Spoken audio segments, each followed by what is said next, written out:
Body cam captures moment. Man lures police to his home, then charges with a knife. Okay. I'm about to kill someone. That's how the 911 call begins. No yelling, no panic, just a calm voice Watch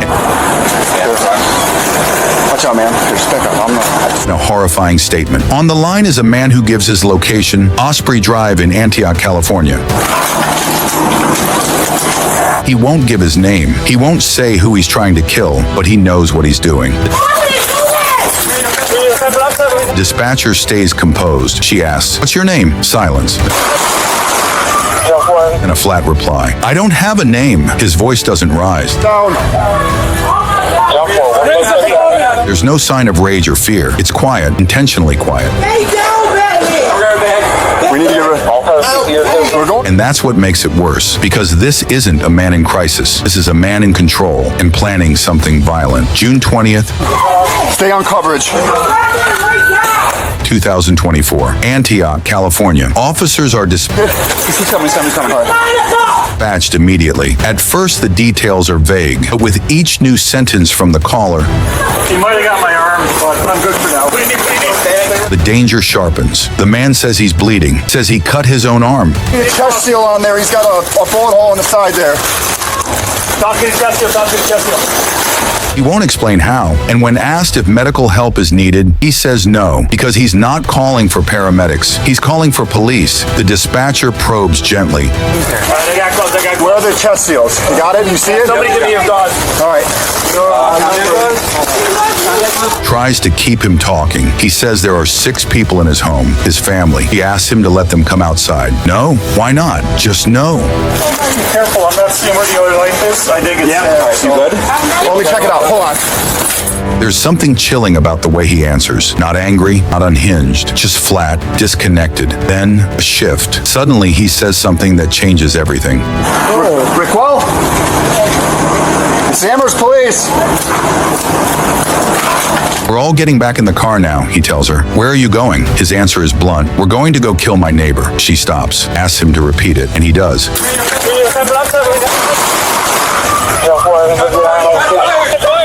Shots fired. We have one suspect down. Yes, I'm going to harm my neighbor. No explanation, no motive, just a calm promise of violence and a warning that if officers don't show up in time, someone else will die. We're going to. Don't go towards those knives. This isn't a mental health episode. This is a planned confrontation. He's staging something, and officers on the way know it. You got the med kit? He's coming. All right. Keep your hands up. Next officer, we need a med kit in the back. More disturbing is how calculated it all is. He says he wants 4 officers. He insists on speaking only to them. He even asks who will arrive first, then says, "Good." You need a chest seal on there. He's got a bullet hole in the side there. Talk to the chest seal, talk to the chest seal. When he hears it'll be Officer Merrill, it's personal, it's deliberate, and it's unfolding in real time. Dispatchers relay everything to the responding units, racing toward a scene that's no longer unpredictable. Hey, you see it? Somebody give me your gun. All right. No, God, just wipe the blood off. This might not be enough. It's promised. A drone camera captures the street below. David Mora is waiting. He's pacing on the sidewalk. He appears unarmed, just a phone in his hand. Officers arrive and exit their vehicles. Okay. We're almost there, okay? Their voices are calm. "David, stop right there. Come past the car for me. Step into the open." He follows the instructions. What happened to your arm? I cut it on the side. How'd you cut it? What'd you use? Doesn't resist. Walks slowly. Then they tell him to kneel, and that's when it happens. In one fluid motion, David pulls out a knife. Officers shout, And do you want me to call medical to be around when we come to? "Drop the knife! Drop the expletive knife!" But David doesn't stop. He steps toward them, and in less than a second, they fire. Rounds crack through the air. I need cops. I know you need cops, David. The body cams catch muzzle flashes, shouts, movement. Then, "Cease fire! Cease fire! Drop the knife!"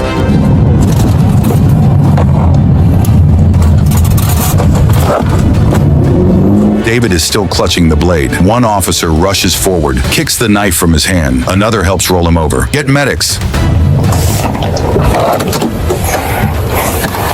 What job's that? Life-saving measures. Get him on his stomach. The threat is neutralized, but the officers don't walk away. They lean in, apply aid, control the bleeding.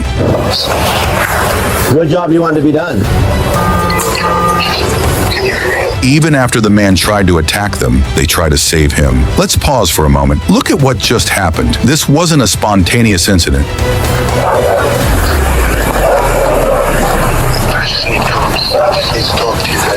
David Mora called 911. He gave his address. He kept dispatchers talking for several minutes. Never frantic, never unsure. You need 4 cops. Yeah. Okay, well, give me another 5 minutes or so. He promised violence, and then, as if sticking to a script, he delivered it. What he did was called suicide by cop, or attempted suicide by confrontation. Why did you want me to show up first, David?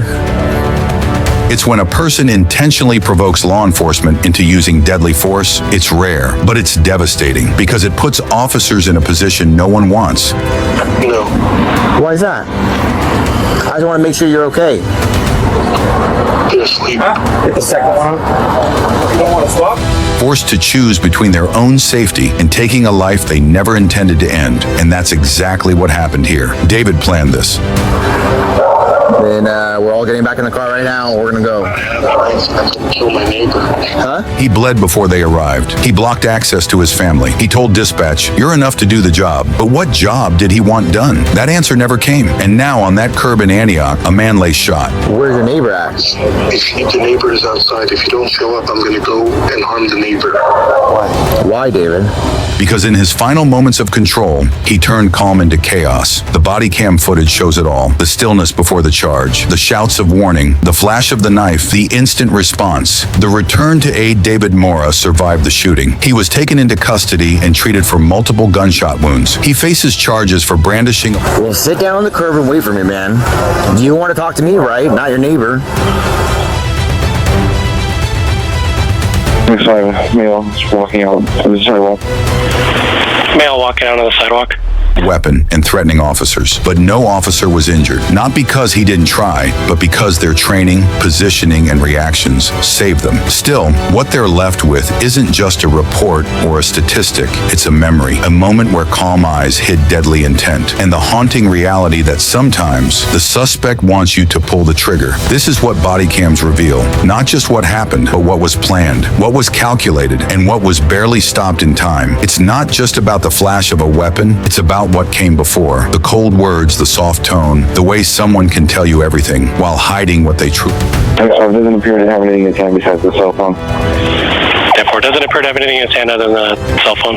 mean, and how officers in that split-second moment are left to decide, is this real? Is this bait? Or is this the last thing I'll ever see? 2 calls, 2 suspects, and 2 slow descents into something darker. Brent waited behind a door, armed with 2 knives. David stood on the curb with one hidden. Neither ran, neither screamed. They just waited for officers to show up, and then they forced a choice: shoot or risk being killed. For law enforcement, these aren't rare stories. They're reminders that sometimes danger doesn't charge at you, it invites you in. These body cam videos don't glorify force. They expose the burden behind it, the moment when officers have seconds to respond and a lifetime to carry the outcome.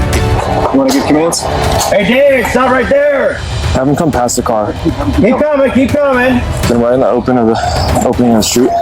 If you value truth, not headlines, but the raw, unfiltered footage behind life and death decisions, subscribe, because these stories aren't fiction. They're what happens when someone opens the door with a knife or steps off the curb with a plan.